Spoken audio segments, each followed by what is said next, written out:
I've added a link to this website, which is a camera simulator. So those of you who learn well by watching videos or using even simulations or video games, this might be really helpful for you.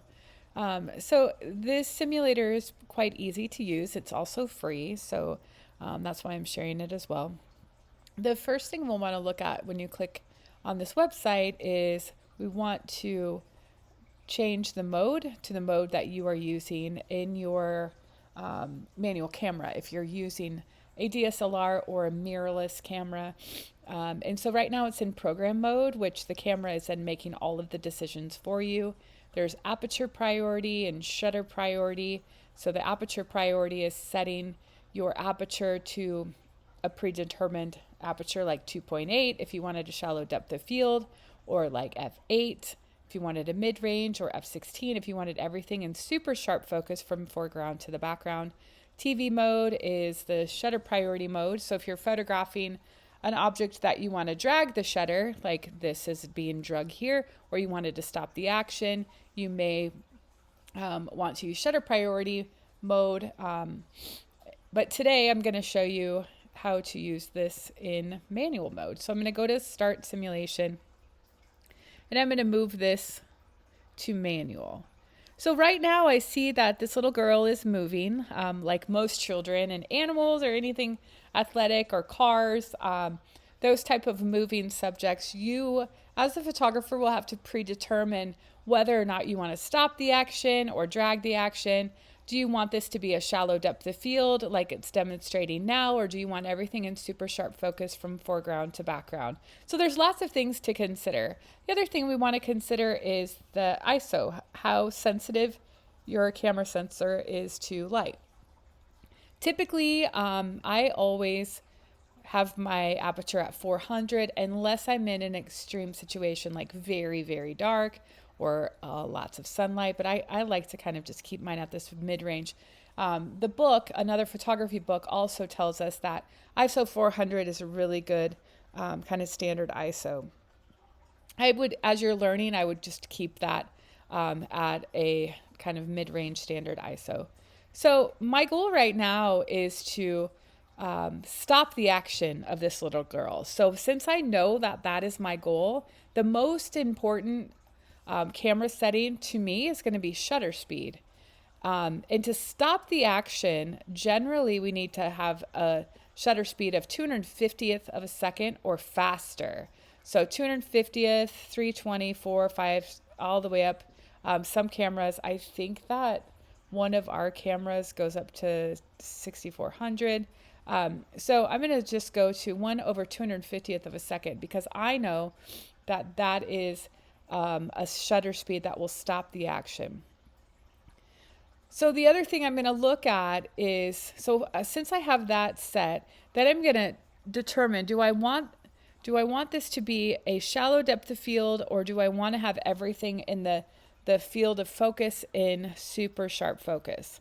So if I wanted it to be a shallow depth of field, I may move this down a little further. So I had maybe an aperture of 3.5. So now what has happened is, I want you to take a look at this. This is called the light meter. What has happened now is, because I have moved the aperture to let more light in with my aperture. So now my lens opening is much wider.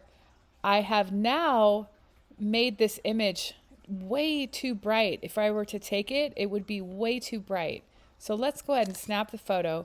It is. My guess and my prediction on that is true. Holy cow, this photo is way overexposed, too much light. So I'm going to return to the viewfinder. And what I can do is I can go ahead and make my shutter speed faster to let less light in, and then my light meter kind of gets to this mid down arrow here, which is really the ultimate goal. The light meter is telling me that if I take this photo, the exposure should be good. Now, if I go over here and look at my settings, I can predict with an aperture of 3.5, the little girl should be in super sharp focus, and this playground behind her should be more out of focus because I have a shallow depth of field. My shutter speed is quite fast. It's 1/2,500th of a second. So with this, if I take the photo, the action should be stopped. It should be a proper exposure and also should have a shallow depth of field. So the camera simulator is telling me nice shot, but what I'm also looking for is, did it do what I wanted it to do? It did stop the action, and I do have a shallow depth of field. So I'm going to make another scenario. So this time I want to have everything in super sharp focus from foreground to background. So because that is my top priority, I'm going to go ahead and move my aperture up to, let's go to like maybe f11. So I could go to f11, f16 maybe even. And if you've noticed, like let's take a look at the light meter here. If you've noticed when I did that, the light meter, because I'm letting less light in through the aperture, my light meter is going far to the left, which means if I take this photo right now, the image would be way too dark. So let's take a look. That is true. So I'm going to go back to my viewfinder. Since I moved the aperture, I must move the shutter to allow more light in. So let's take a look at the light meter. And right now it's telling me that if I take this photo at 1/200th of a second, the exposure should be properly exposed. And it is. Now, because I have it at 1/200th of a second, we see a little bit of drag here because if you remember, I mentioned earlier that you must have a shutter speed of 1/250th of a second to stop the action. So now someone may have the question of, well, what if I want to stop the action, and what if I want the depth of field to be narrow? So I see the slide in the background is in sharp focus and the little girl.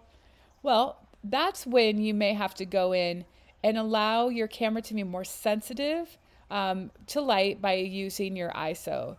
So I'm going to go ahead and bump this up to like, let's say 1600. You'll see when I did that, my light meter goes to the right. So I'm going to bump this up because I know I want to move this to 250th of a second. So that gives me the opportunity to actually make it even faster than that. So if I look at these settings, I can predict that if I take the photo, the exposure is going to be properly exposed. If I look at my aperture, everything should be in super sharp focus from background to foreground. And the shutter speed here is telling me that if I take this photo, the action will be stopped. And that is true. I see that everything is in super sharp focus from foreground to background. The action here is stopped. The problem though is when you raise your ISO, your image becomes a bit grainier. So you always want to take the photo with the lowest ISO setting that you can. That will produce the cleanest photo with the least amount of grain. So those are some scenarios that you can kind of map out for yourself to help you guys really understand how to use your camera in manual mode.